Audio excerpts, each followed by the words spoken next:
Alléluia, gloire au Seigneur. Nous sommes là pour notre culte d'enseignement. Est-ce que nous pouvons acclamer le Seigneur pour cette opportunité qui nous offre d'être là encore?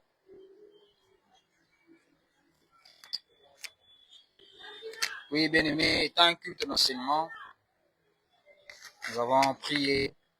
Là, nous allons maintenant écouter la parole. Aujourd'hui, je ne serai pas très long. Pendant quelques minutes, je vais expliquer ou sinon continuer à expliquer notre thème que nous étions en train de voir depuis le mardi passé. N'oubliez pas, nous sommes au mois de mars qui est le mois du surnaturel. Et pendant ce mois, nous sommes en train d'examiner, sinon de parler du surnaturel sur toutes ses angles.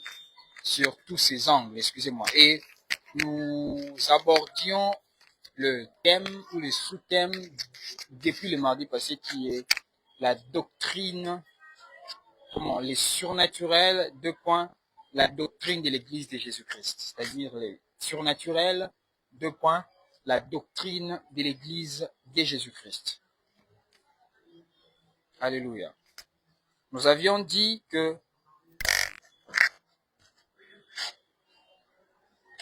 nous avions expliqué le mot surnaturel, nous l'avions très bien expliqué. Nous avions aussi commencé à parler de la doctrine et nous avions dit que la doctrine venait du latin. Là, c'est sur le plan linguistique. La doctrine venait du latin, doctrine qui a été traduit en français par doctrine. Mais s'il faut aller sur le plan étymologique, la doctrine, surtout s'il faut aller dans l'axe biblique, la doctrine en hébreu veut dire, la doctrine en grec, excusez-moi, la doctrine en grec veut dire didasko, didasko qui veut dire enseigner. Enseigner ou enseignement, qui veut dire enseignement. Et didasko, c'est le fait d'enseigner, de didasco. Et didasco sort deux mots. De didasco sort deux mots. Il y a premièrement didake. Didake qui veut dire l'enseignement. Les didake, la Bible dit dans Actes des Apôtres, chapitre 2, le verset 42, ils demeuraient dans l'enseignement des apôtres. Cet enseignement-là, c'est en grec le mot didake. Et des didasco sort aussi un autre mot qui est didaskalia. Excusez-moi pour plus de précision, didasco, ce n'est pas enseigner, ce n'est pas seulement enseigner, c'est le verbe enseigner. C'est-à-dire le verbe enseigner en grec. C'est ça qu'on appelle didasco, donc le verbe enseigner. Et lorsqu'on parle de didake, didake c'est le contenu, c'est l'enseignement, mais c'est le contenu de ce qui est enseigné. C'est le qu'est-ce qui est enseigné. C'est le qu'est-ce qui est enseigné. C'est ça qu'on appelle les didake ou la didake. Et didaskalia, c'est la structure autour de l'enseignement. C'est-à-dire comment l'enseignement sera structuré.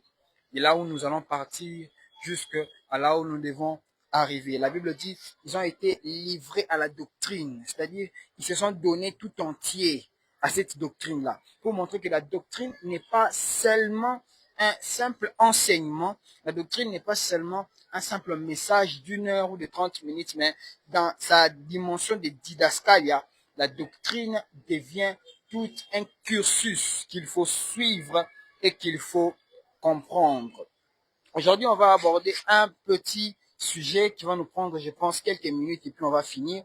Le petit sujet est que une bonne doctrine ou la saine doctrine se base sur trois aspects.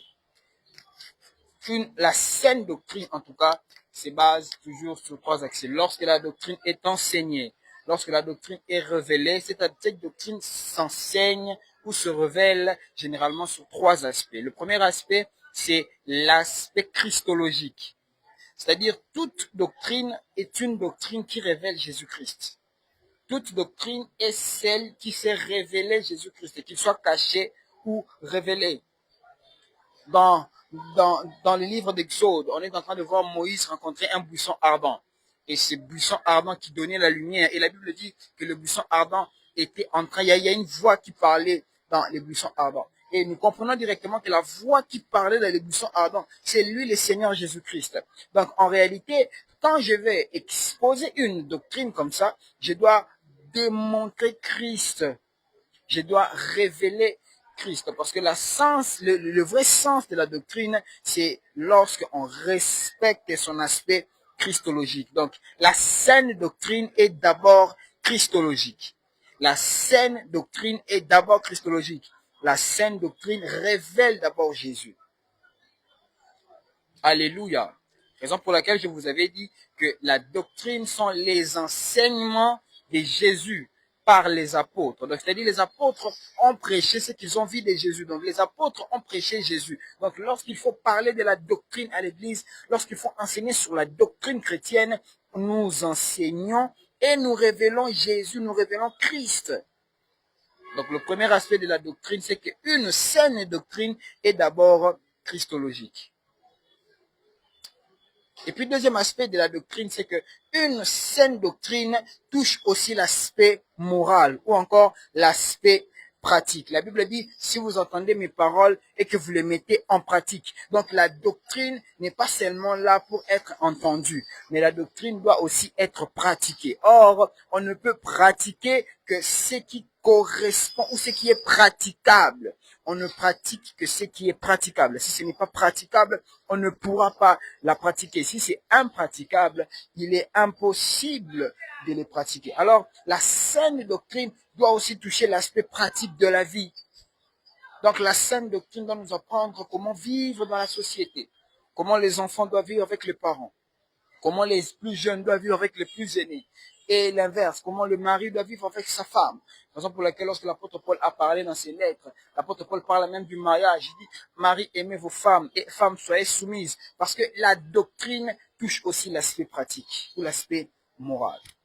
Et puis, troisième élément de la doctrine, c'est que la doctrine touche aussi l'aspect eschatologique. C'est quoi eschatologique? L'eschatologie, c'est sur le plan étymologique, ça vient de eschata. Eschata qui veut dire fin et logos qui veut dire étude. Donc, l'eschatologie, c'est l'étude des choses de la fin. Et une bonne doctrine doit toucher aussi l'eschatologie. Une saine doctrine doit révéler que l'homme, en réalité, n'est que pèlerin sur la terre. Un bon jour, le maître reviendra dans les nuées et le maître nous prendra. J'aime quand Jésus donne la parabole du moissonneur. Il dit, les moissonneurs sont les anges. Donc, il y aura un moment où le maître viendra et il nous prendra. Nous ne serons plus ici. Il nous emmènera. Et ces choses arriveront à la fin. Bien que nous sommes déjà au temps de la fin, mais ces choses arriveront à la fin des temps. C'est-à-dire, une saine doctrine doit révéler à l'homme que tu es destiné à être enlevé un jour.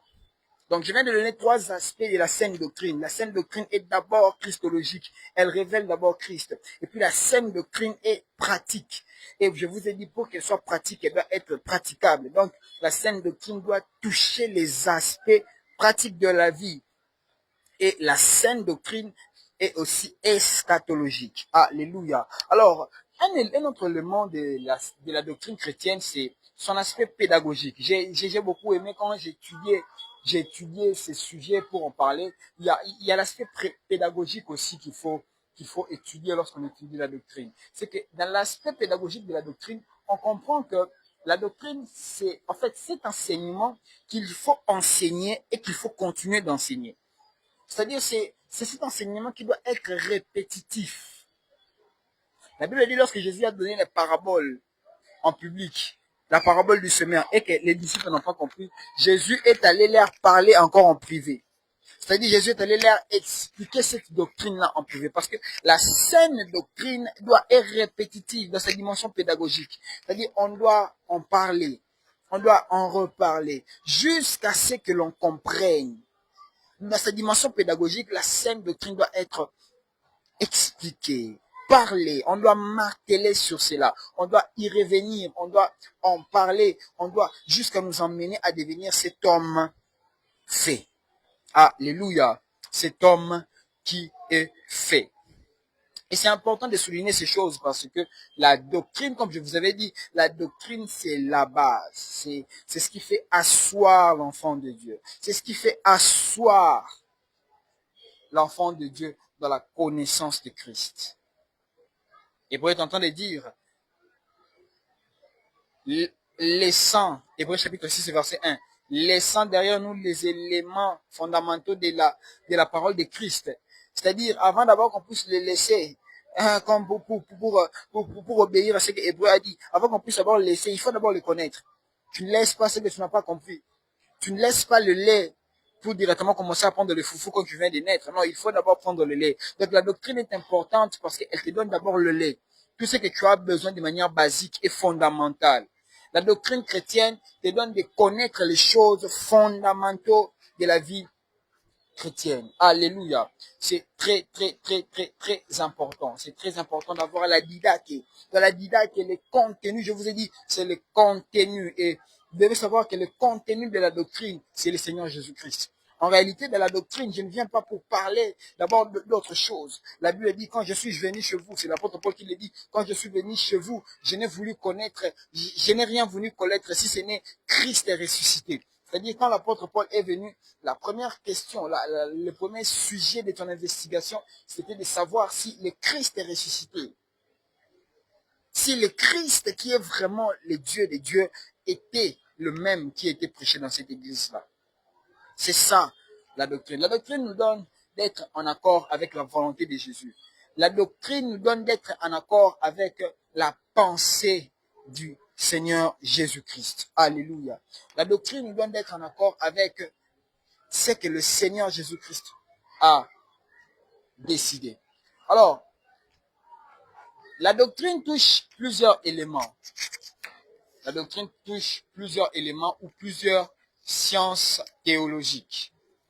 Et vous l'aurez déjà compris, l'une des sciences théologiques que la doctrine touche, c'est la christologie. Viens avec moi, la christologie. La christologie, c'est quoi? La christologie, c'est l'étude de Christ. Alléluia.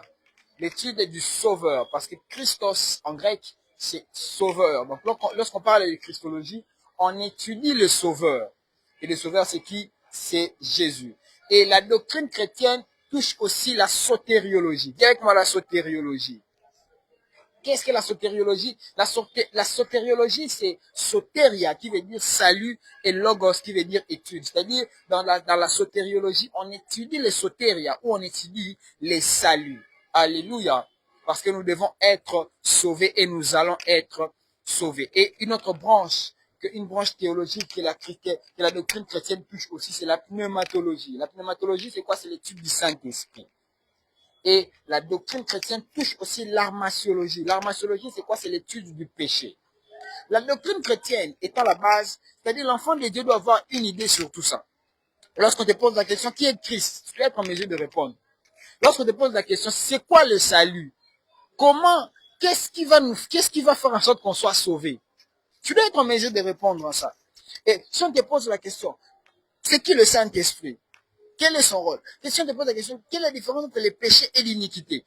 L'enfant de Dieu doit connaître tout ça. Et ce sont les bases, c'est ce qui constitue la doctrine chrétienne. Est-ce que tu peux acclamer le Seigneur? Voilà, que Dieu te bénisse. C'était notre culte d'enseignement. Je veux que tu puisses prier là où tu es. Que tu dises merci à Dieu pour cet enseignement. Merci pour la doctrine. Merci pour ces enseignements qu'il est en train de nous donner. Il nous a dit que le surnaturel, c'est la doctrine de l'Église de Jésus-Christ. Dis-lui merci parce qu'il t'a enseigné. Tu as entendu des mots que tu ne savais peut-être pas. Tu as écouté des significations que tu ne savais peut-être pas. Dis merci à Dieu pour cela. Nous prions dans le nom de Jésus-Christ. Oh El Shaddai, nous te disons merci pour cet enseignement. Merci parce que tu es bon et que tu es merveilleux. Alléluia. Alléluia.